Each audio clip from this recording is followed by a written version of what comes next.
Just finishing touch. আর দেখো দেখো তো হেভি লাগছে। পুরনো রবীন্দ্র রচনা বলি ৭৪-এর ব্যাংকের পাসবই, ৭৮-এর রূপালীর সঙ্গীত চাঁদার বিল, রেড ওপ্রানো হারমোনিয়াম, পুরীর লাঠি, পুরনো রেডিও, এক স্মৃতিভ্রষ্টা বৃদ্ধার পরিষদ। এই বৃদ্ধার নাম শর্মিলা ঠাকুর। তার হারিয়ে যাওয়ার সময়কে তিনি সমসাময়িক করে রেখেছেন নিজের কাছে। সত্যজিতের সেই দেবী আবারও সুমন ঘোষের পরিচালনায় ফিরছেন বাঙালির আবেগ হয়ে, মুগ্ধতা হয়ে, শিকড় হয়ে।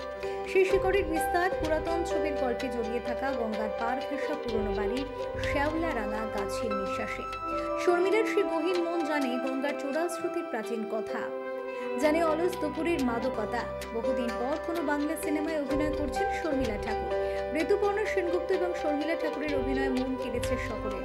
সিনেমাটির 50 দিন পূর্তি উপলক্ষে বিশেষ স্ক্রিনিং এর আয়োজন করা হয় কলকাতার এক প্রেক্ষাগৃহে, যেখানে উপস্থিত ছিলেন প্রসেনজিৎ চট্টোপাধ্যায়, ঋতুপর্ণা সেনগুপ্তর পাশাপাশি সিএপির মেডিকেল কমিটি